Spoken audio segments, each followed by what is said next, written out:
Sorry, Tim, just to come back to what you were saying there, you know, you can see she's trying really hard now. When you look out on the track, she's trying, but that's just not changing that gap. Well, the problem is, Steve, while we were covering that triple jump, they went through 3K in 8:40. It was a 2:47. So that lead group are accelerating. Yeah. So for her to accelerate and catch them, she's going to have to put in sort of double acceleration. This lead group, for me, you know, Taye, we know is in great form, is looking itchy there, though. She wants to move this on. And I think, you know, when you look at the likes of the youngster Halom in there, and Taye always knows that it's hard for her on the last lap. And she's got these youngsters like Halom, who's got great 1500 metre pace now as well. The 18-year-old who surely is going to be yet another of these great young Ethiopian athletes. He's got so many to choose from at the moment. Goodness knows who's going to end up representing them in the 5,000 in the Olympic Games. But nonetheless, for Hassan right now, she's watching them disappear. 4 laps to go, just under 4 laps to go for this lead group. It's still, some 7 strong now. It's gradually whittling down. They are peeling off the back of it gradually, one by one, because they are maintaining a pretty useful pace. And we are looking at something, as Steve said, down around 14:20. That is very quick. Anything under 14:30 is super fast. Taye here, 24-year-old, 5th in the Olympic 5,000 metres back in Tokyo 21. She's very experienced, came 5th in the Budapest 5,000 last summer. May not be confident about her finish, although she is an 8:19 3,000 metre runner here. She's got a lovely sort of galloping style there, hasn't she? Left her picture, leading this group. Looks very comfortable at the moment. But these 6 away now, and surely, you never say never in this game, especially with athletes of the calibre of Hassan, but surely she can't close that gap now. No, since they come down the straight, they'll see 3 laps to go, and she's 50 metres down. Quite a shock though. There she's extreme top left of picture. And Sifan Hassan here, a subpar performance, you have to say. I mean, Steve, if she knew things weren't going great, you have to admire her for stepping out and having a go. You know, and that was mentioned by Jakob Ingebrigtsen yesterday. He said, look, you know, if I'm not in the best shape possible, so what? I feel I need to come out and race. You can't expect to be 100% every time you race. I agree, but by her high standards, this isn't just, you know, we might not get to see the best of Ingebrigtsen later, but this is a long way off where Sifan Hassan would want to be. So like you, I'm a little surprised that she's come out, but it's great to see her here, 2:53. They've slowed at the front a little bit, Tim. This is the issue for Taye now. You know, when you get into this part of the race, she's got them sitting on her shoulder again.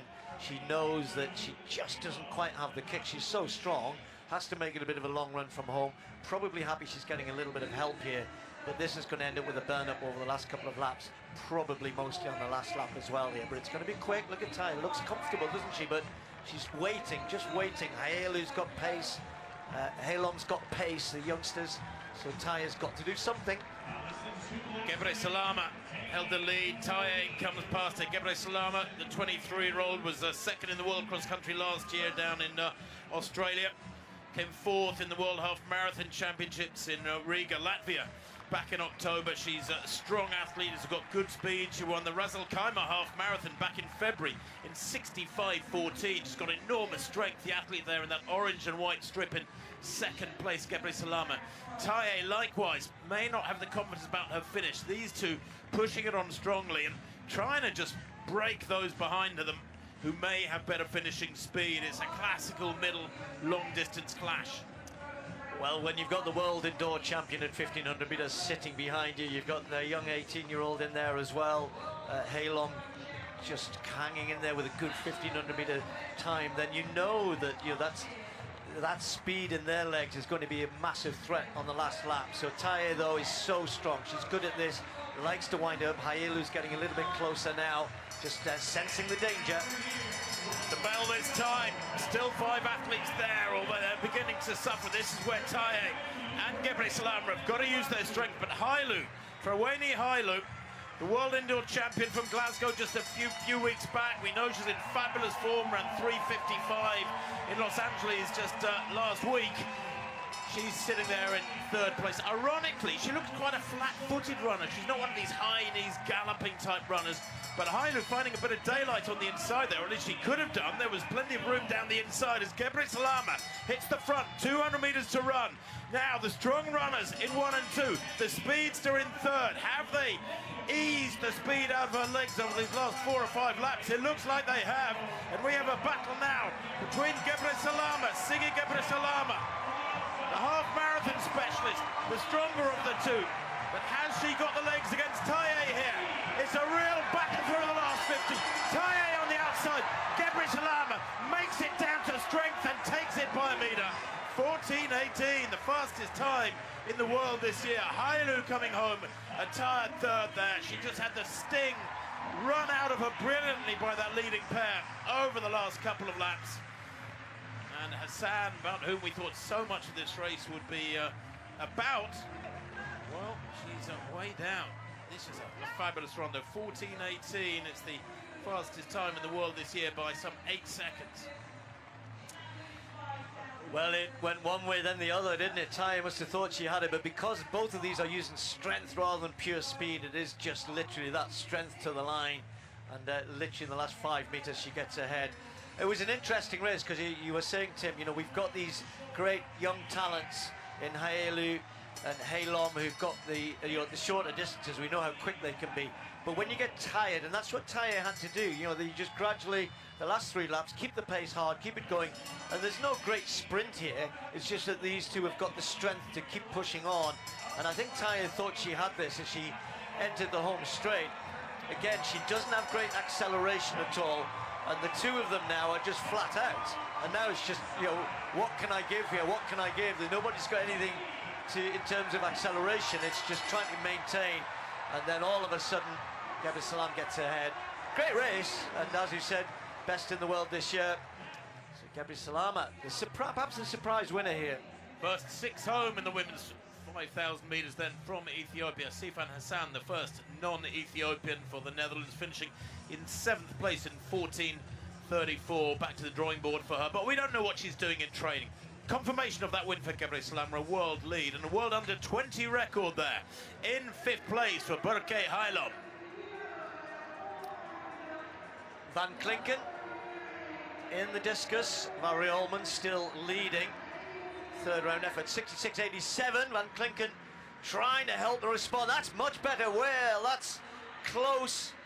Perez in 2nd place was 66.23. That looks close to the 65-meter mark. And if it was, that would be a season's best for the Dutch thrower. As I said, this is home for her. This great new throwing circle, you know, was completely revamped this whole stadium to showcase the shot. Got 2 shot put quadrants. And this discus circle is kind of halfway, or a third of the way up the home straight. But there you see, after the 5 rounds, Valerie Ullmann leading, Perez, Van Klinken, they, or only they, will get 3 more throws, starting with Ullmann. So Ullmann has that lead then. Very, very consistent through rounds 1, 2, 3. Then a couple of no throws. The big throw, remember, coming in the 3rd round, 66.87. But her lead is still about half a meter. Now that's big from Ullmann as well, and that's a slight improvement. She is such a brilliant competitor. She can respond so well to every challenge, and that throws the gauntlet down. She won here in the last couple of years, in 2022, the Diamond League, and then the Diamond League final in September last year, and she may be here getting a hat-trick, or a three-peat, as they like to say in these parts. That is superb. From Ullmann, 67.36. That, from her, well, it's not a season's best, but it's the best of the day and opens up a little bit more daylight, just over a meter on Perez, who will throw next, the Cuban.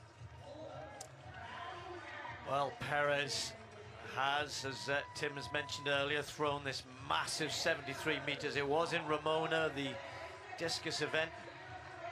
And Ullmann standing on the podium in the middle. It should change the name. It should change with whoever's on there. It should say Stop Val.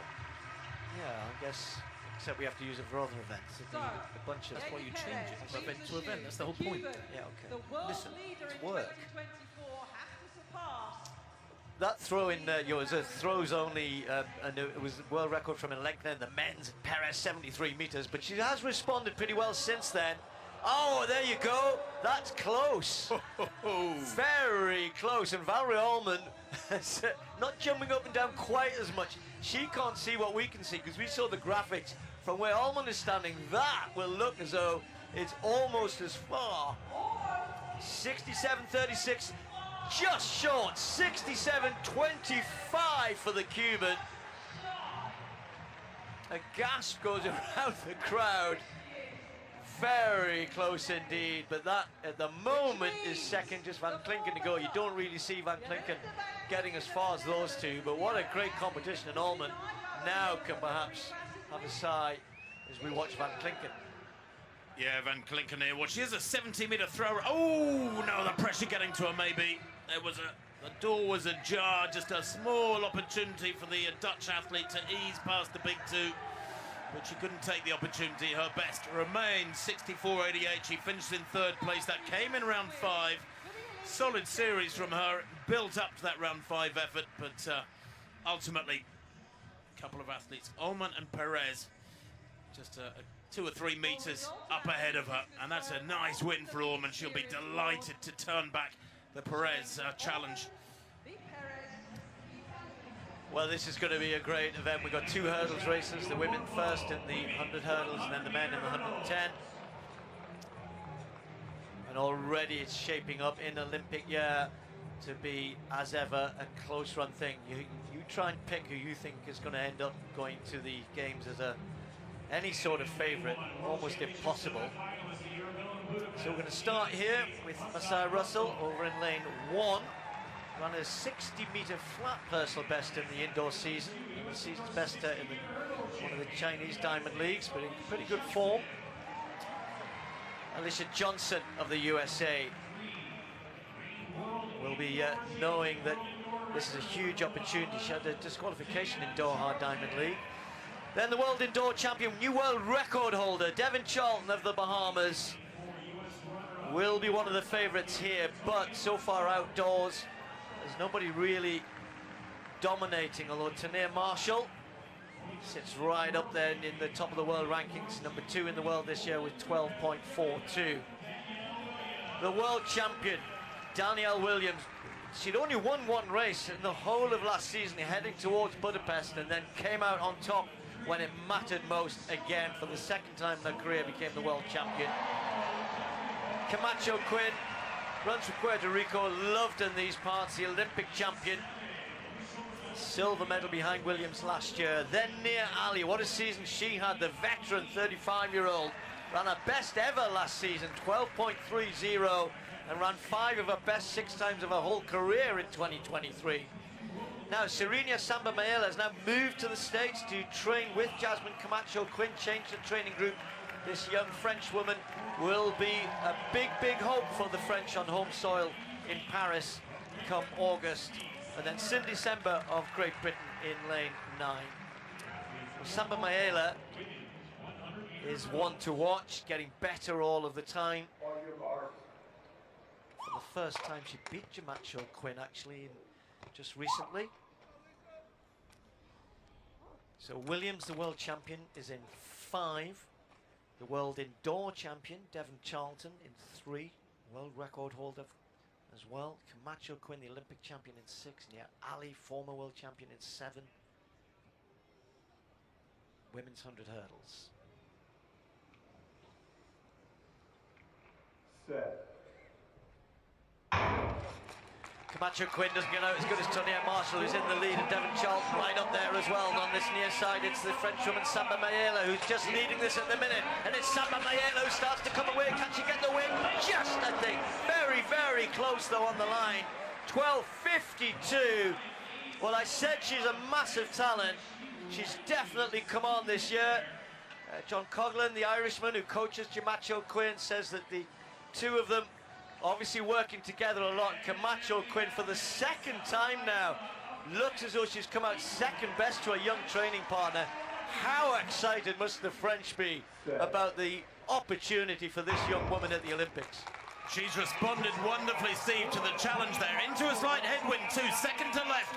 Look at Samba Mayela of France. Her national record, 12.52. She equals it here. Turns back the challenge to her left, a couple of lanes to her left.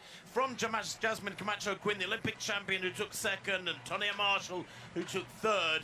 But while they were closing on up, they ran out of track, and that was brilliant. She was so crisp over the first half. She had a pretty solid lead at halfway. It did get cut back, but she stayed well clear, and that is superb for her. You're right, the French will be licking their lips with anticipation, with Paris some 9.5 weeks away.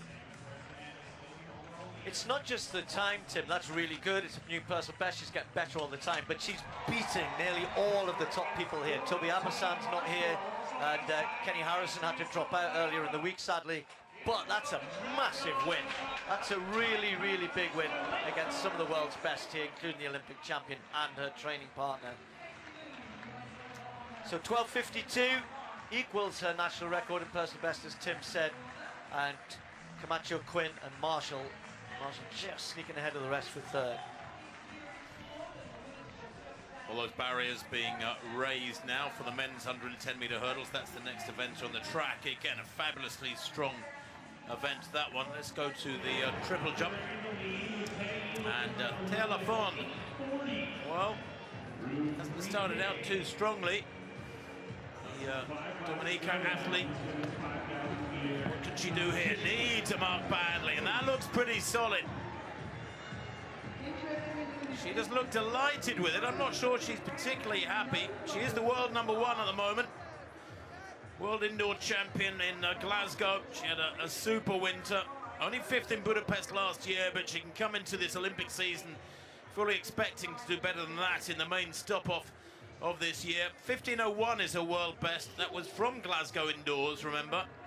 Only athlete over 15 metres this year, but 14:55, at least she's on her way.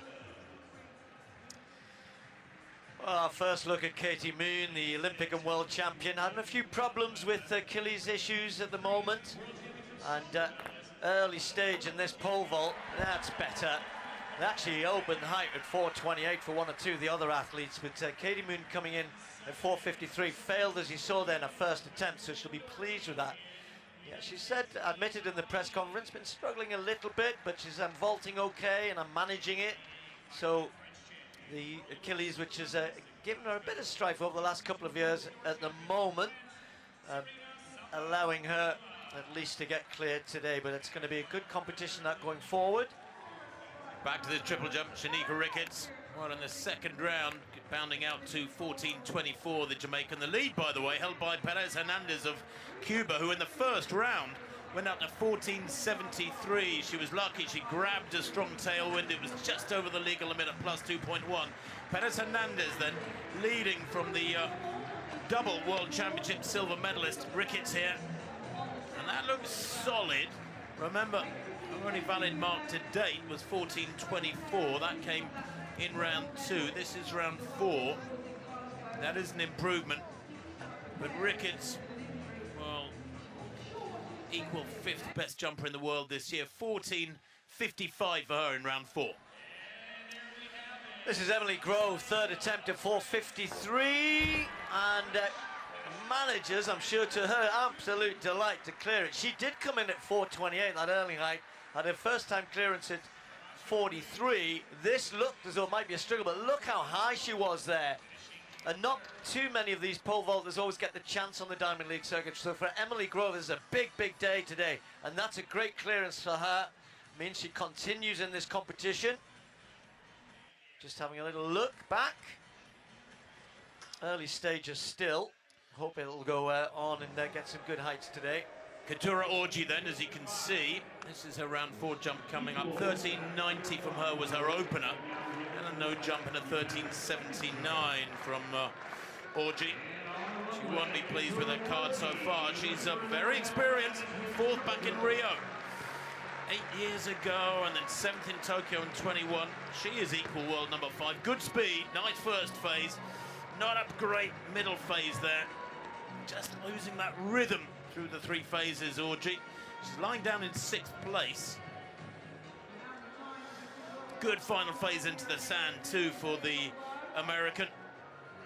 She's a regular vest filler for the US team at major championships, and that from Orgy. 14-13, so she moves up into 4th. This is Emily Grove now, the bar gone to 463. I should say I've been looking to see when Sandy Morris was going to come in, and I'm told that she's now hasn't started and will not be taking part, which is a real shame.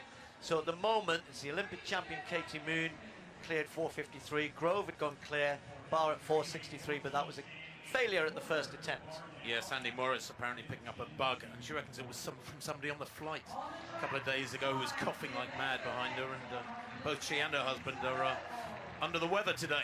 Really sad for them. Men's 110-metre hurdles, though, next event on the track, and this is a super strong field. It really is one of the races of the day. Azier Martinez, the Spaniard, is the European champion for Munich 2022. He's a great athlete.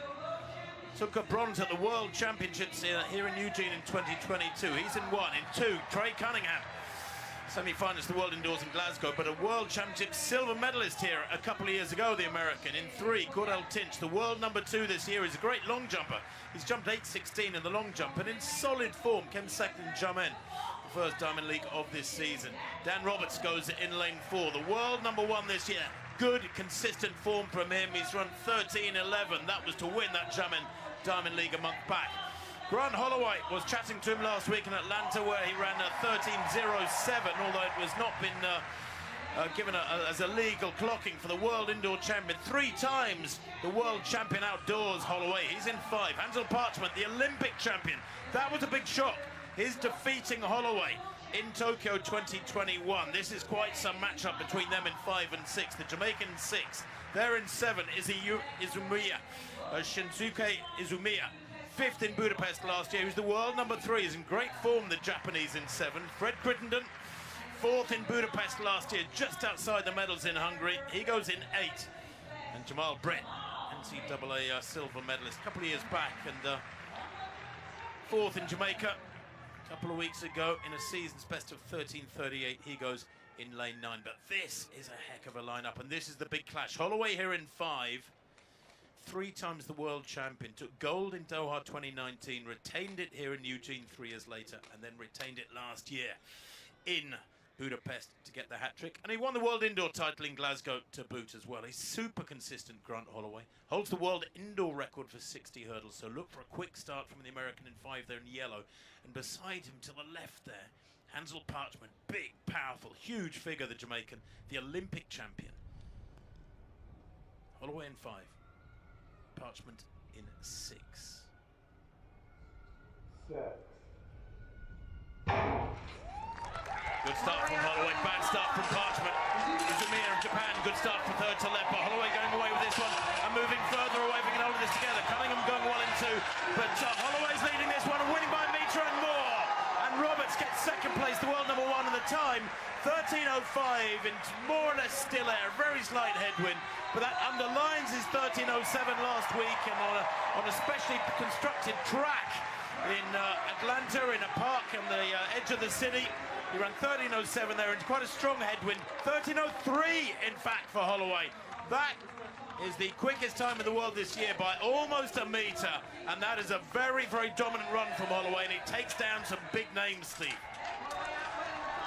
And easily. I mean, Parchment was absolutely nowhere. Doesn't get out of the blocks. He's obviously got a bit of work to do. He does finish strongly, Parchment, but up to that first hurdle really gave him no chance. And Holloway, by contrast, always out so well. As you mentioned, a good indoor season, has come really sharp to the outdoor season. I think he'll be looking, as the season develops, just to finish off the race a bit better. You know, those last 2 barriers. If he's going to go sub-13, just from here on, you almost see him kind of really working a little bit.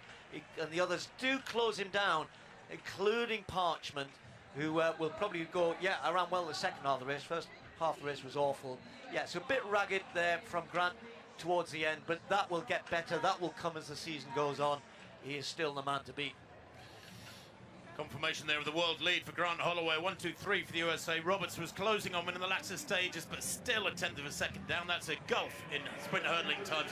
And Crittenden in third place, making 13.16 a new season's best. But Grant Holloway, when he was away, 2 or 3 flights in, and he had a metre lead, and at this point, I thought he was going to win by 2 metres. He's not great off the final barrier. He'll be disappointed with that. He looked a bit stiff and clunky through those last 4 or 5 strides, and I know he'll have a go about me about saying that tonight in the hotel. We had a good chat and a laugh last week after my commentary of his win in Atlanta, but he has won there, Steve, quite comfortably, and it wasn't a perfect race from him. He will know that, but you're right, Parchment was nowhere through the first half. I mean, just ring rusty. And there's nothing wrong with that, you know. It's May, as you mentioned earlier on, you know, and even for the likes of Holloway, he knows he'll get better and quicker as the season improves, or the season goes on. But yeah, work for Parchment. So this pole vault's kind of fallen apart a little bit in the sense that no Sandy Morris, and then others have struggled with the early heights. So we only have Emily Grove cleared. We saw earlier on for 53, so the bar at 463. Katie Moon, the Olympic champion, has actually passed. So you can see that Katie's thinking, you know, she is still nursing this Achilles problem, and we'll be hoping that she can come in higher. Now this is Ricketts and the triple jump. That's getting on in the competition now. Still that lead. Now is that coming under threat now? 14.73. Tim mentioned a little bit of a breeze in that first round for Perez Hernandez, and 14.55 the chase. Well, Emery Grove then third and final attempt at 4.63 and nails it and gets it right. The previous height, 4.53, she was way over it height-wise, just didn't have that penetration across the line of the bar. Here, she had to get it very right, and that still looked pretty comfortable, actually. I know she clips the bar. Where does she clip it? Look at the height there. Just gives it a little tickle on the way down, but she's got some bigger heights in her, has Grove. There's no doubt about that. A relatively new name to me, close to her season's best a couple of weeks ago in LA at 4.50. Well, she's just improved her season's best pretty dramatically with that clearance, has Grove, and she takes the lead. Third time clearances at 4.53 and 4.63. Katie Moon is passing at this height the Olympic champion. Right, Franklin in the triple jump. It's all getting very close here behind Perez Fernandez. We saw Ricketts improving, same as Lafond. Lafond, the world indoor champion, at 14.55. So I think around the 14.5 meter mark. Orgy is 14.13. Tori Franklin just struggling a little bit though. 13.97 her best so far for the American. So Jasmine Moore really hasn't been able to improve either. And that's not going to improve things for Tori Franklin. 13.87. So in the 5th round, not much change. It's going to be Perez, Hernandez, Lafond and Ricketts who'll get the final 3 jumps. At the moment, just a couple of more jumps to go. Well, back to Robiles Bernardo, 4.63, third and final attempt for her. She's lying in 3rd place, cleared 4.53 third time. And it's now or never for the Venezuelan. No, that wasn't close, frankly. So out she goes. She's in 3rd place, Peinado. But already she's racked up a season's best. Well, one of the highlights of what is always a great distance classic is the women's 1500, excuse me. Yes, 13 athletes go in this women's 1500 meters who have broken 4 minutes. That's become old hat now with the advance of shoe technology. Ellie St. Pierre had a couple of amber nectars with her coach last night, Mark Coogan, the world indoor champion over 3,000 meters in Glasgow. She's in fabulous form. He says she thinks she's well.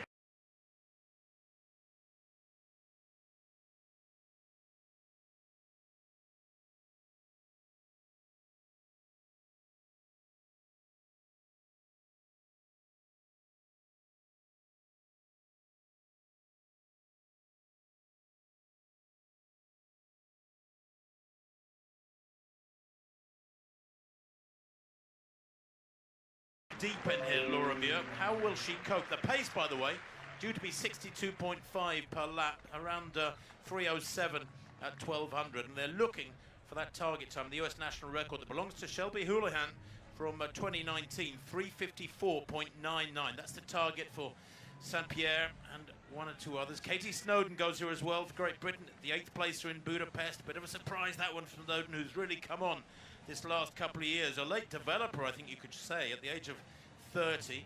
She ran just outside 4 minutes in Los Angeles 10 days ago. Slight delay on the track with an equipment malfunction, but they're working on it. So we'll quickly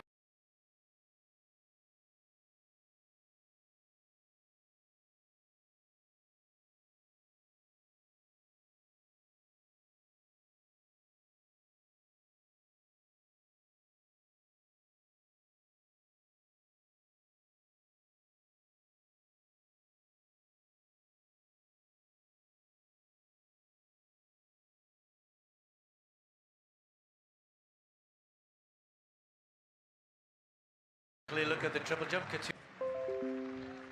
Still waiting on the track for the equipment malfunction. I can only think it's something to do with the timing system.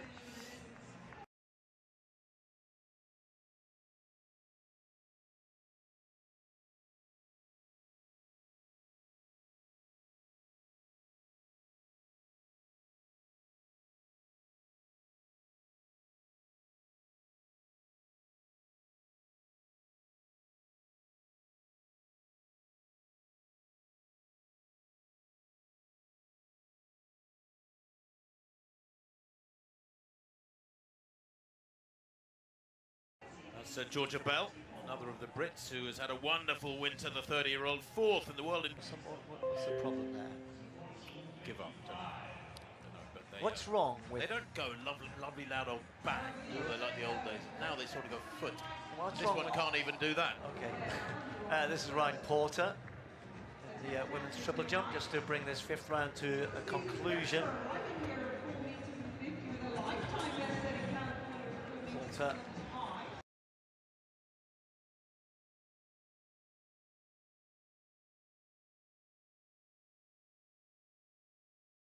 Diamond League. Petra Manchuk, who we had hoped would be part of this field, wasn't there either, which was a shame. So Theo Lafond, Ricketts and Perez Hernandez will get 3 more jumps in the final round. Yeah, I was going to say, what's wrong with the old when I say go, go? You like that one, don't you? Yeah. Okay, pole vault. Mentioned earlier on that we've down to 2 here, but what a day for Emily Grove here. Katie Moon did pass at 63. 3rd attempt, she cleared it. This is 73 now.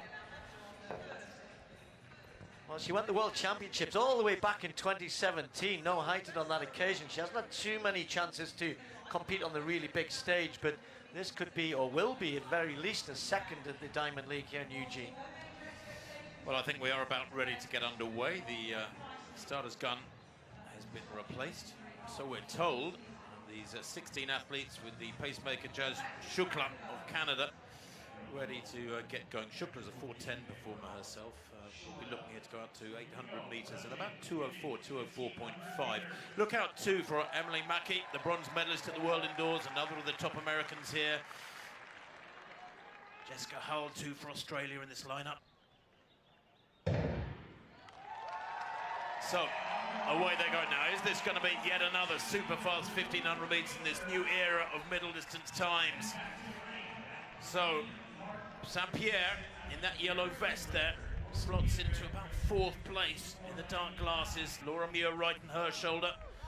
Muir, who under the new coaching setup is based in Loughborough in the Midlands of the UK, needs a confidence boost here.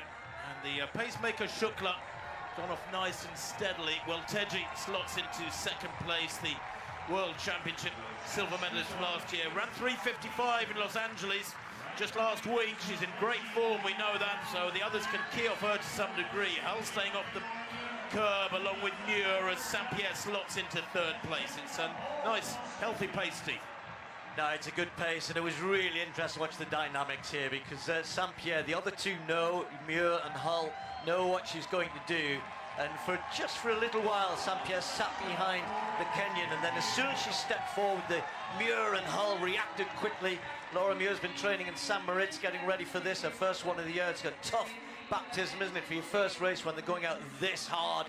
And Saint-Pierre and Hull know each other well from racing against each other on a couple of occasions indoors as well. But Welteji is the one who's stuck close to the pacemaker. Early Saint-Pierre in third place, letting that little gap develop between Welteji in second and herself. She spent a lot of time up in Flagstaff over some liquid refreshment last night with her coach Mark Gugan. I was told that recently in training she ran a series of 800-meter reps, the first of which, listen, was 1:59 in training, equalled her personal best, and she then had a 3-minute break and did several more at a much slower tempo. But that is an impressive training statistic, and yet she is sitting back from this a little bit.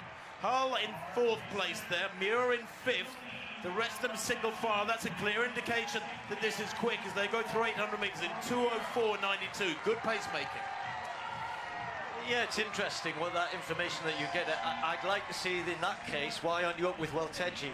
You know, because Welteji's a big danger, is one of the best 1500 metre runners in the world, and Saint-Pierre does have strength, of course she does, from 5,000, 3,000 indoors. What a performance that was at the World Indoors. Hull similar, but when you've got that 800 metre pace in your locker, then you use it in the early laps to be more relaxed, be a bit closer, because now you've got to work hard to close that gap. They are approaching the bell this time round, and there's a bit of a gap there which they're not closing for the time being. Well, Teji leads by 3 metres then. Saint-Pierre trying to close on her as they're 50 metres from the bell. The crowd here roaring on their own darling Saint-Pierre in the yellow. They go through the bell. 2:53 at the bell. Maybe it's slowed a little bit that third lap. Well, Teji though maintains this 3-metre gap. Hull in third, Muir in fourth, a little isolated. Will be trying desperately to close up on the duo in front of her. The gaps are there. The gap from Welteji back to Saint-Pierre is still about 4 metres. Down the back straight. Saint-Pierre accelerates, but so does Welteji. The Ethiopian looking mighty impressive with 200 metres to run, and the gap is now 7 metres as Hull goes past Saint-Pierre. Muir closing in fourth place, but Welteji is away, and that gap is 6 or 7 metres, and surely isn't going to close now. Hull, remember, coming into this, the Australian in second place off their outdoor season where she took titles in Adelaide. Good form in Doha from her too, a couple of weeks back, as Welteji strides away now to what looks to be a comfortable win. Watch the time. It's going to be fast, there's no doubt about it. Outside 3:50, but Welteji comes across the line in 3:53.76. Hull and Saint-Pierre in second and third. Muir are very close and closing fourth.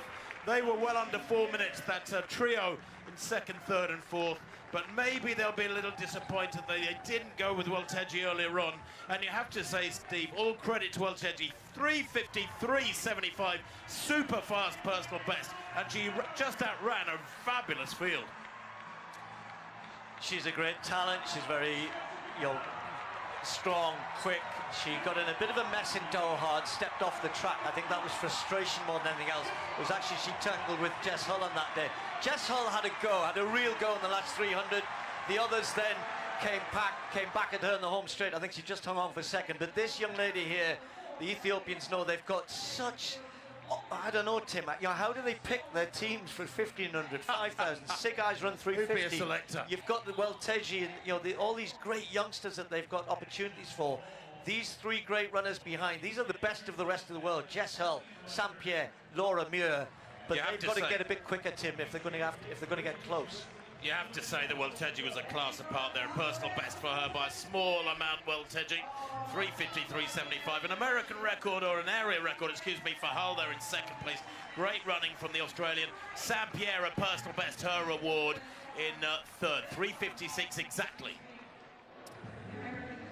So we have 3 athletes who'll get 3 more jumps in the triple jump. The top 3, they go in the order in which they sit in the rankings. That'll mean we see Perez Hernandez, who's not jumping outside in the street, thankfully. She's in here. 14:73 she made it through with, and then both of the other athletes, the world indoor champion Thea Lafond with 14:55 Ricketts, the same. So Perez Hernandez gets to go first. Will knows that the other 2 are capable. Just checking again, yeah, the run-up was all wrong there. You could see, so she goes, no, my first jump is my best, and that's what you will have to beat if you're going to take this win away from me. The world bronze medalist silver at the World Indoors behind Lafond. Will now have to watch to see if the Dominican athlete can pick this up. She'll be next to go. 14.73 to beat. It's been a big shift for both of these athletes, really. Lafond, Tim, has had a great indoor season, back end of last year and beginning of this year. Imagine when they all suddenly go, Rojas is not here. You know, we've got a chance. We've got a great chance. So Lafond, 14.73 to beat. Carried the flag for a team in Tokyo. Will be hoping to represent them well in Paris. Could it be a medal? Win here would be a good start. Way behind the ball though for Lafond. A good stretch in the end though. Wow. Well, when you know you have the confidence of the 15 meters, which she did in the indoor season, look how far behind she was. 14.73, that mark there looks just be maybe not quite reaching it, but had she been on the board, she probably would have done. Well, it's an improvement, 14.62. And she goes, yeah, good enough. Not good enough for the win, but she is in great form. Well, Shanika Ricketts, normally so consistent. In third place. Final opportunity to improve here. Season's best already with that 14.55 in round 4. She's only had 2 valid jumps. She's fouled out in rounds 1, 3 and 5. She only needs to find some 7 centimetres here to match Lafond, although she'll need 8 centimetres to take it on count back. Second place. Ooh, I don't know if she's done enough. I think Perez Hernandez and that lead with that just over the limit. Yeah, no jump there, just over the limit. First round effort, 14.73. She didn't know it at the time, but that won the competition. And Ricketts there, that's a frustrating card, albeit the season's best from round 4. Doesn't look delighted. I don't think Lafond's happy about being beaten either. Saving her best to last, but it was a bit too late. Third attempt at 4.73. What a clearance this would be for Emily Grove, having a great competition here now. I don't think real belief that that was possible, but what a day she's had. Well, second in the Diamond League. She's leading at the moment because Katie Moon had passed, and she's got a third attempt to go here, so I said second. She may yet win it if Katie Moon doesn't clear this. Yeah, Katie Moon in a bit of trouble here. It's only her 5th vault of the day, whereas Emily Grove has had some 12 vaults. That was her 12th effort just now, although it was refusable. Katie Moon, second time clearance at 4.53, passed at 4.63, third attempt at 4.73, and she runs through as well. And she's just not happy. Well, she's smiling, philosophical, and you can afford to be. It's May. The Olympic Games are in the first 10 days or so of August. They're a long way away, but the trials, more importantly for the Americans. And this young lady, Emily Grove, are breathing down our necks. That is a big win for her. Well, very close to that pole vault runway. Women's 3,000 steeplechase ready to go. And again, we're really looking forward to a fast race here. Here's another one of the great young talents from Kenya, Faith Cheretich. Really enjoy watching her run. She's went under 9 minutes here for the first time last year. And indeed, Beatrice Chepkoech will definitely be the favourite, but knows what it's like to run fast here in Eugene. You have to say, just kind of the overall talent. Here's the world champion, Yavi.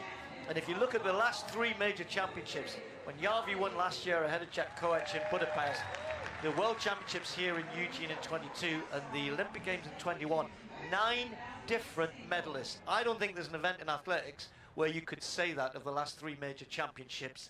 However, Chepkoech is back on top. The world record holder is perhaps the favourite here, Yavi's first steeplechase of the year. So the water jump just on the inside. They don't cut off much of the bend here, so it's just over 7.5 laps of the track. The target time you see there, 8:50, which would be a massive world lead. It'd be one of the fastest times well, it will be the second fastest time ever behind the world record were they to achieve that. So I suspect it won't be quite that quick, but let's watch. Jep Koech is in great shape. She must have asked for that. So we'll just these first 2 laps will tell us a little bit more. Beatrice Jep Koech, I should say. Let's say Beatrice and Faith, so we know who we're talking about, sharing the same surname, but Faith Cheretich, excuse me. So Jep Koech with this great form that she's in, knows that not many are going to be able to run with her. The likes of Yavi, who won that world title, Tim, just not yet, I wouldn't think, want to risk going out at this sort of pace. But we'll see. Steve, you can say Beatrice Chetkoech and Faith Cheretich and say Beatrice and Faith, but there's also Jacqueline Chetkoech back there as well, and she's the Commonwealth Games champion from Birmingham a couple of years ago, so yeah, good luck with this one. Beatrice Chetkoech, though, Steve, clearly very, very much up for it. And gone past the pace. I know. Well, I think, a real stagger into that. She is in supreme shape, and she's unbeaten this year, of course she is, but when you consider this track is such a, what seems to be one where the steeplechasers go so well. Of the top 11, the women who've run under 9 minutes, and there's only 11 of them ever have done that, including Faith Cheretich. 7 of them did it here. So that just shows you, and Jep Koech has gone away and gone off. Now, the wave lights, I'm just checking.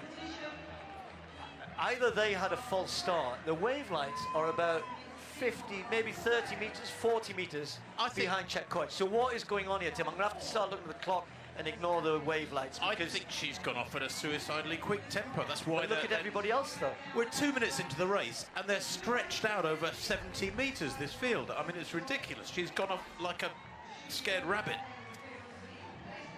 She has, but looking at the time, she's certainly gone off at around 67 pace. That's world record, well inside world record pace. It's really hard. I'm just trying to gauge, because it isn't a full 400-meter lap. And we'll get a 1 kilometer split very, very soon. And if that 1 kilometer split were obviously round about 2:55, thereabouts, anything quicker than that, then they are, well, even 2:55 would be on world record pace. So she's completely blown this field apart. Young Cheretich is trailing Yavi as well, about another 25 meters back. 2:51? Really? That is bonkers. Steve, this, just checking, I mean, this is the race of the meet in many respects. You've got the world record holder, the Olympic champion, the world champion, the Commonwealth champion. I mean, they're all there. And I think Beatrice Chetkoech, at the grand old age of 32, has decided here to lay the rules down and say, look, you know who's really boss, don't you? I hold the world record. That world record from back in 2018, 8:44, was almost science fictional at the time, but she's set out at a much quicker tempo here today. Although I sense she's easing back a bit here. That 2:51 is utterly bonkers. And this is where maybe egos are getting in the way a little bit, because Jep Koech knows she's done this before. You've got the Olympic champion Chemitai behind her, who hasn't really been in this sort of shape to run this quick. Then you've got the world champion Yavi, who thinks, I should be up there with those two, but surely in her head she's thinking, this is crazy fast. And then you've got the youngster Cheretich a bit further back, who herself is running well under 9-minute pace. So this is going to be really interesting to see whether they pay. The one thing I will say, the only thing that's catching these two at the minute are the lights. You're right, they are there. But they're still about 10 metres ahead of the lights. They go through 4 laps to run, Steve, and these two are well away. And Beatrice Chetkoech, you know, I like Beatrice because she's one of those athletes who not only is she a great steeplechaser, but you look at her pedigree, she's wonderful on the flat too, fabulous over 3,000, strong over 5,000. She's run 4:01 for 1,500, which is so-so these days, but she is a wonderful racer on the flat. Cheretich is moving well, actually, in 4th place, and if anything, has probably closed the gap on the top 2. Has she got this right? Look at her in 4th there. Has got her sights on Yavi. Have the others gone way too quick? And Faith Cheretich, the teenager, who has just perhaps got her eyes on those 3 big stars ahead of her then. If anything, she's probably going to go past Yavi very, very quickly, and maybe starting to think we can start to run down the other two. You're right, Tim, they've slowed quite significantly, and you'd expect that. You couldn't keep running at 2:51 pace. It is still very, very quick, though. And Jep Koech with Chemitai, the Olympic champion, behind her, and now Cheritic moves into third, but the lights have gone past them. The lights are going at 8:50 pace. I was going to say they need to go through 2K in about 5:50. That's 30 seconds away. And if they have slowed significantly, then they'll be outside that. And that would keep them on more or less world record schedule. We've got a good race on our hands, though. I think Cheritic is going to add to that, Tim. I think she's just perhaps got them close enough. And if they keep slowing, look at her there, she's hurdling lovely. She always has a nice technique, young Cheritic. There are three of them in the picture there. But Chepkoech tends to often do this, slows a bit and then rallies again, doesn't she? She's so strong, but Chemitai's close. 2K coming up, and it should have been 5:50 to be anywhere near world record schedule. 3:04, so it's 5:55. So they've gone 2:51, 3:04. That is about the most inconsistent pacing I've ever seen in a world-class steeplechase. That is staggering. I mean, what, 13 seconds difference? Well, as that settled there and Cheritic had made a big bid to get back to them, looks as though that's not going to really carry on, because it's Chemitai, the Olympic champion, who's now moving this forward. In the Diamond League, we saw the two races that were held in China, in Xiamen and Suzhou. She was only, I say only, second and third, and 9:12 was her best. So Chemitai really has stepped on from there, but she took it on. But Chepkoech said, no, we're not going to let you just run away from me here. I've done the hard work. So the two of them now locked in battle together. Chepkoech trying to hang on. Chemitai at this sort of pace, the two of them look very, very tired. Everybody looks tired. The whole field are spread around the track after that incredible first 1,000. Steve, I went big on the fact that Beatrice Chepkoech in second place, the world record holder, is so wonderful on the flat. And in complete contrast, Perez Chemitai's times on the flats are pedestrian. She's come nowhere near 9 minutes for 3,000 metres on the flat. In fact, her personal best for the steeplechase is way quicker, can you believe this, than her flat 3,000 metre time. She's not run a good time for 5,000, whereas Chepkoech is a world-class 5,000 metre performer. So, yeah, and by nearly every criteria, normal criteria, Chepkoech is much the better runner. But Chemitai just dogging her here now, and I know where I'd like to be approaching the bell in races like this, Steve, and that's a metre behind somebody, not a metre in front. 7:47 at the bell. It's still going to be very, very quick. Certainly not world record, but they're going to be well under 9 minutes, because they will pick up here. Chepkoech responds to the Olympic champion, who just had a little nibble on the outside, thinking maybe I can go there. And if you see the way they hurdle here, Chepkoech sort of flings that lead leg out.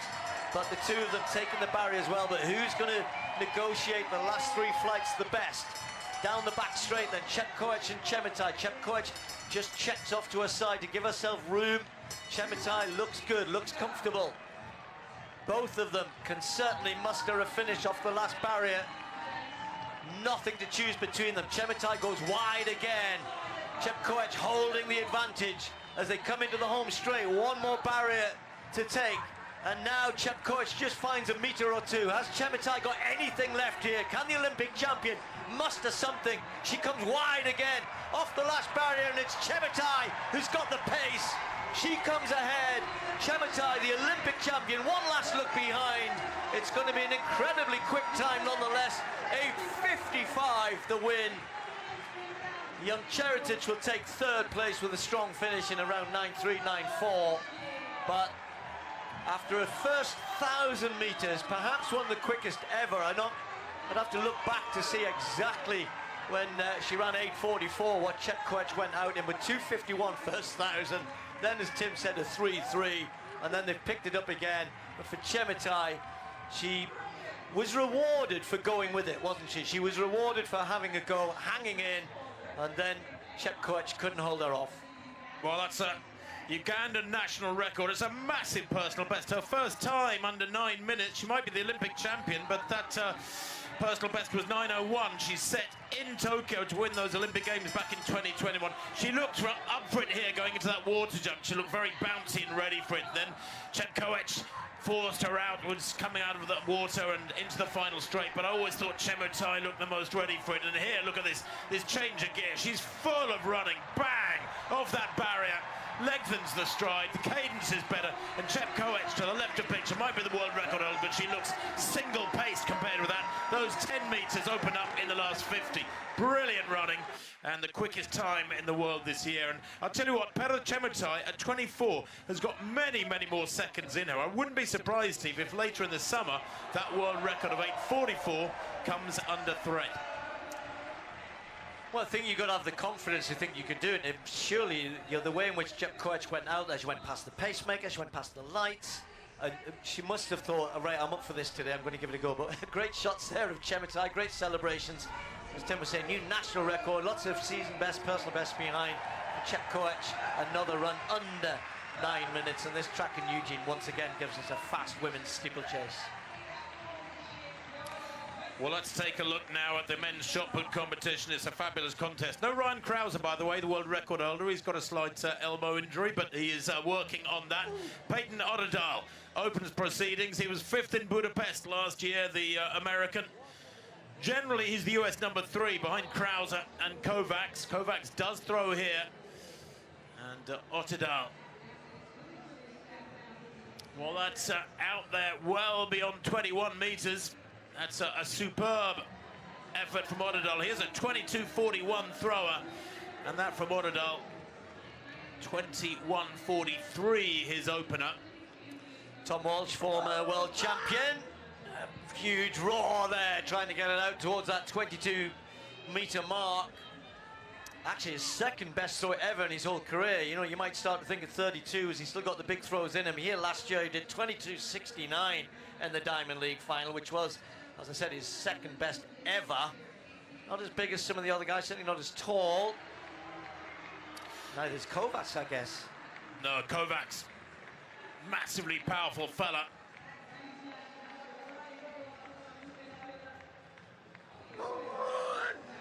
Kovacs then, oh, that's big from Kovacs. Way out beyond 22 metres.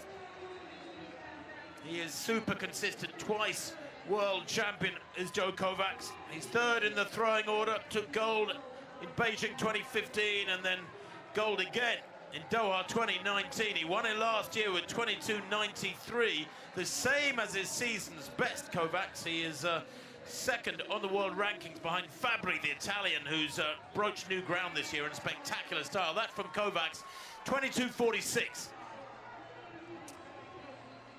And Akwechi. Rotation technique, and a crowd love their shot put here in Eugene. That's why it's the quadrant there is in prime position for the crowd to be able to watch. But that's a good opening round from Kovacs, wasn't it? Well over 22 metres. Could be a good day for him here. The Nigerian, well, that's pretty good. 21.30. Good start for him as well. They're hitting some big marks in that men's shot. In the absence of Ryan Krauser, we'll come back to that. The next event on the track is the men's 200 metres. That's due off in, what, about 2 minutes' time? Just looking over on the far side of the track. The athletes are not out there yet, so we can go back to this shot put competition for the 2nd round. And Kovacs, remember, he opened with 22.46. That was big. Oh, ho, ho! That has gotta be around 23 metres. So, the meet record in the men's shot is 23.15. The world lead, 22.95 by Fabri, the Italian. That was 10 days ago in Savona, in Italy, on home ground. 23.03 for Joe Kovacs. He's in fabulous form, getting better with age like a fine wine. At the age of 34, that's the longest throw in the world this year. His 2nd best ever throw.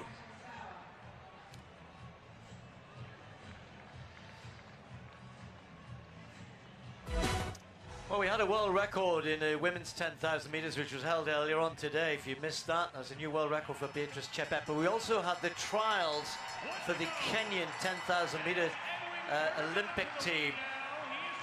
There was a little bit of drama about 4 or 5 laps from home where one of the main contenders fell, and it was left to a bit of a sprint on the last lap.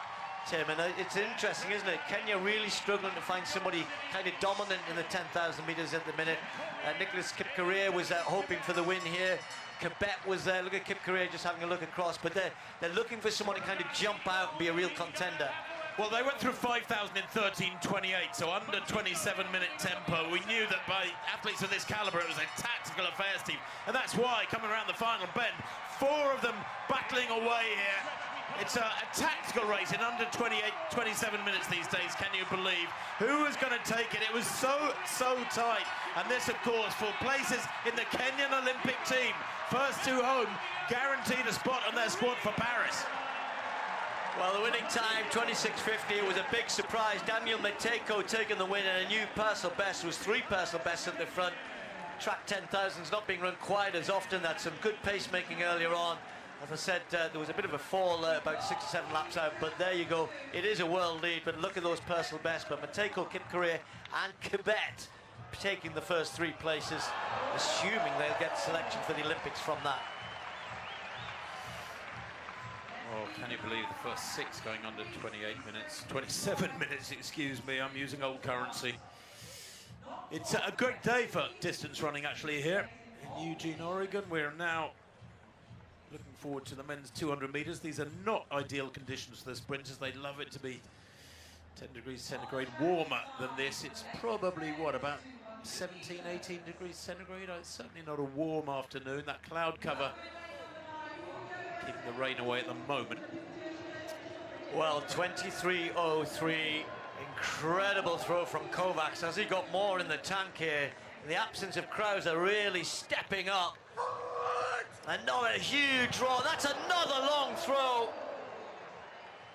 Great series here from Kovacs, 2-time world champion. Is the second best thrower of all time behind Krauser.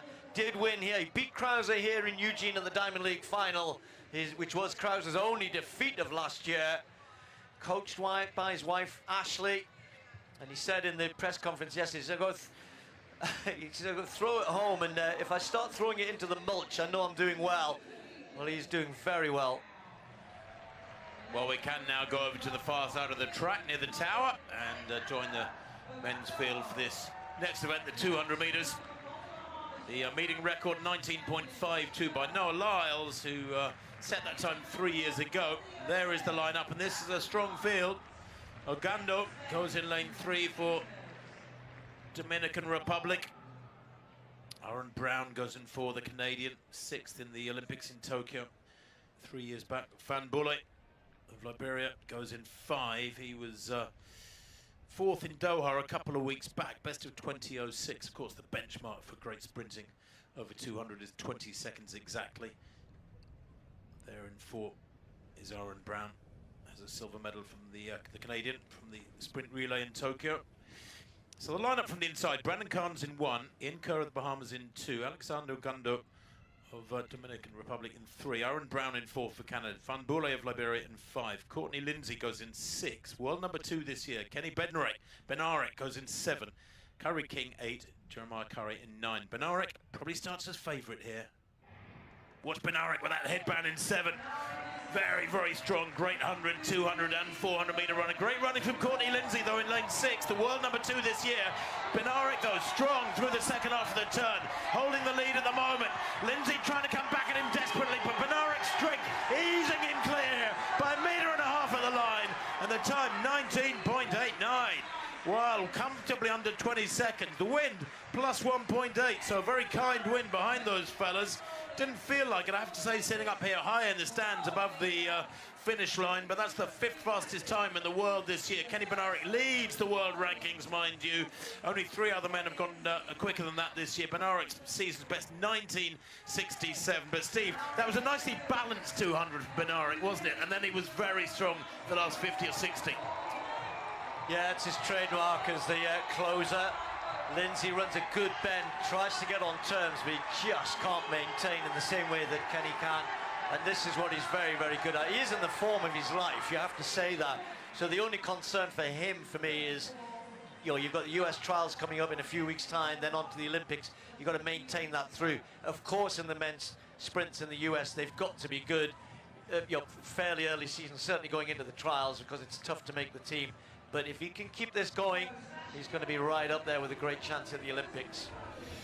Well, there it is, Benarek, 1989, nicely separated from the rest by the 22nd Barry. Lindsay King and Van Bula in second, third, and fourth. A 1, 2, 3 for the USA, though. Those US Olympic trials, by the way, getting underway on the 21st of June. The unforgiving US trials. Make the first 3, or you don't make the team. Yeah, he does run a good bend, but for me, this is where he's at his best in the race, when he's really stretching out down the home straight, comes away strongly. And if you're going to contend, the likes of Tobogo and Lyles and others, he'll be thereabouts. You've got to finish strongly, but the question is always, can you run a good enough bend to be on terms when you come into the home straight? But so far this year, he's showing he's doing that very well indeed, and a dominant win here today. Well, him up against Noah Lyles in a few weeks' time. That'll be some fun. Benarek winning 1989 by a couple of metres from Lindsay, with King in third place. And sees his best for Carnes down in 8th place. Some consolation. 2-3 big races to come. Women's 800 will be soon. We've got the Bowerman Mile still to come, and the 100 metres, women's 100 metres. And we still have the shot put with Joe Kovacs leading the way, showing everybody what he could do. Nobody over 22 metres, and he's over 23 metres. You know what I love about Joe Kovacs? I know he's coached by his wife. His nickname is Little Joey. The guy's about the size of a barn door, and I bet there's not a barn door in the state that weighs the same as Joe Kovacs. He is an absolute bull of a man, and looks like he's heading for victory today.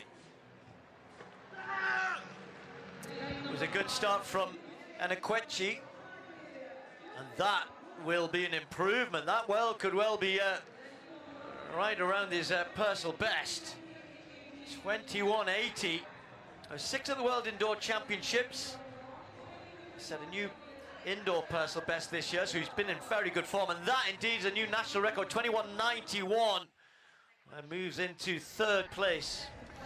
Kovacs then, round 4. Well, he's putting together a nice series here. 22.46, then that 23.03 world lead in round 2, then 22.60, and again he's peppering that zone around 22.5 metres. I just wonder whether or not Stevie feels the job is done for today. Out over 23 minutes, his second biggest throw ever. And it must be so hard psychologically to raise your game round after round when he pumped out a big one in the first couple of efforts, to come back and step into the ring each time, optimistically thinking you can get it technically a little bit more right. That round 4 effort from Kovacs, 22.46, the same as his opener. Anakwechi, we are now in the 4th round, and he's tied on 21.91. Actually, because of his 3rd round effort, 21.73, he's now moved into 2nd place, be ahead of Peyton Otterdal. That's not going to improve matters, but a great series, really peppering around what was his previous best, in great form. Commonwealth champion, the Nigerian. And then Otterdal. Yeah, Otterdal about to take his next effort. We'll keep you updated with that shot, but over the track now for one of the clashes of the day, the women's 800 metres. So the introduction's about to be made. Athletes will come out from what they describe as the Hollywood introduction. And Mary Mora, why not? She is the real star of women's 800 metre running. The world champion, Gemma Reekie of Great Britain, will be one of 2 British big contenders here, because we'll be seeing Keely Hodgkinson come out in just a second. But the Scot, who was 4th at the Olympic Games, is having a great season. Here indeed is her teammate Keely Hodgkinson. First 800 of the season. What will we see from Keely Hodgkinson? Very close to a new personal best in 400. Mary Mora's done that as well. New one to watch. Can the new world indoor champion, who beat Gemma Reekie on a home patch in Glasgow, Deguma of Ethiopia, can she contend? Then Catriona Bissett of Australia. You've got the former world champion, Halima Nakai from Uganda. She's going to be in lane 5. The big names on the outside, they wanted to be quick. To Klecker of the USA. I've asked for a pace of around 56 seconds, thereabouts. It isn't stupid fast, but it's certainly quick enough. Nia Akins, excuse me, the USA will be in 3. And then Natoya Gultopin, great season last year. Couldn't quite, of course, get amongst the big 3. And no Athing Mo, sadly, we were looking forward to the 3 of them. Keely Hodgkinson, Mary Mora and Athing Mo, who we've seen contend the medals over the last 2 or 3 years. But Mo not yet able, not yet wanting to come out and test herself against the other 2. And is it just about these 2? Can Daguma, can Gemariki contend here? Daguma is a great talent, the young Ethiopian. Keely Hodgkinson had a bit of an injury problem earlier on in the season. Didn't have a normal kind of full indoor season, or any indoor season. So will she be a little bit nervous about this today against Mary Mora? Mora has already been in great form, the world champion. And we've seen her running good 400s as well. The pace is still there. Women's 800 meters.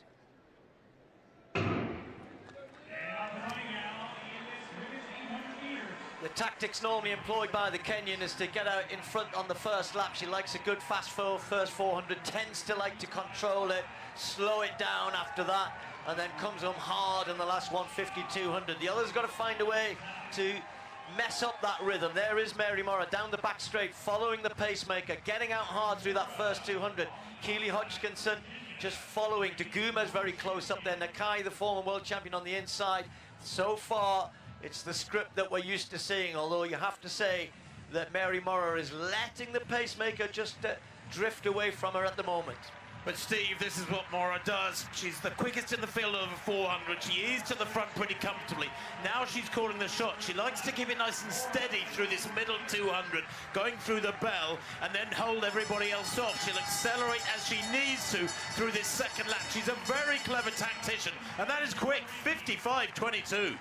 Right on the lights, though, is Mary Mora. Keely Hodgkinson is well adrift of these 3 here. Look at Daguma, the young world indoor champion, who's looking strong in 3rd place. Keely Hodgkinson and Gemariki leading the challenge, with Natoya Gul trying to get closer. But this is because Mary Mora slows, always slows through this 200 meters, and then comes strong again. Daguma not sure whether to go past, thinks maybe I should.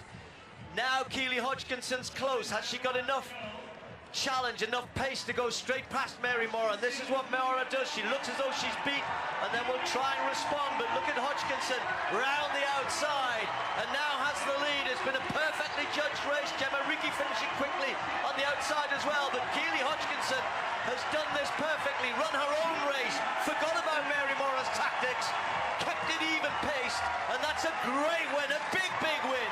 1:55.78. Mora second, Riki third. That's how to do it. Ignore Mora's tactics.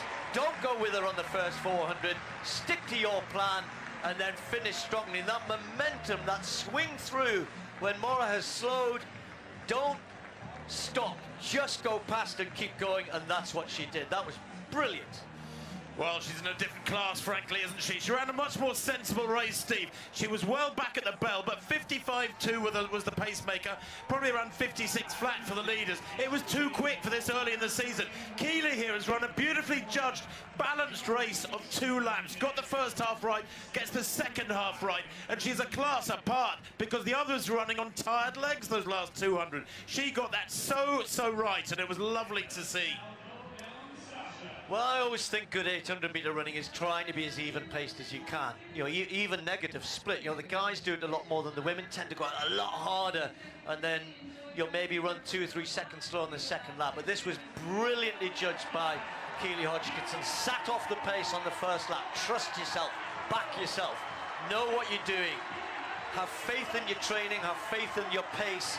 And that's what she did. But this is strength now, Tim. Really good strength, and that's great to see in your first 800 of the year. And we know she ran her personal best for 400 last week. Gemariki, brilliant run there for third. She takes down some big names.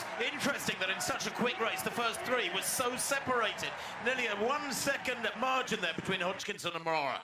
1:58.78. What a start to the season for the British athlete. Mary Mora with a season's best, but that will set alarm bells ringing for the Kenyan. Well, we can go back to the shot put now. It's the end of the fourth round.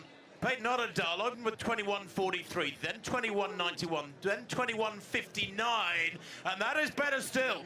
Otterdal here, who has been really consistent through the first three rounds, his best in round two, 21.91. But that, from Otterdal, as I've said, the US number 3 looks out to be out beyond 22.16. His lifetime best came up a couple of weeks ago, 22.41 in Tucson, Arizona. And Otterdal there going out to 22.16 in round 4. A couple of more races left on the track. The closing of that men's shot put, what a high quality shot put we are seeing here. Kovacs, Otterdal and Ikwechi all right up on the best they've ever thrown here in Eugene. But we're now back to the top of the home straight, the last of the sprints, and look at that field. The women's 100 meters. Yes, indeed. Christian Coleman bringing the home crowd a win in the men's 100. Daryl Needham goes in lane 1 for Great Britain, Tokyo Olympic finalist at 100. She's a growing force, is the 27-year-old Briton. She's had a couple of big wins already this year in Suzhou, in China Diamond League, and then in Doha in the 100 there. In lane 2, Twanisha Terry, World Championship gold medalist in the last 2 World Champs in the relay. Mixed form recently there from Terry in 2. Julian Alfred, we'll look at her, looking for a big run here. The World Indoor Champion at 60 metres from Glasgow. Very powerfully built, the athlete from St. Lucia. She's only 22, she too getting better, getting stronger. Elaine Thompson-Herah goes in lane 4. The 31-year-old is 5 times the Olympic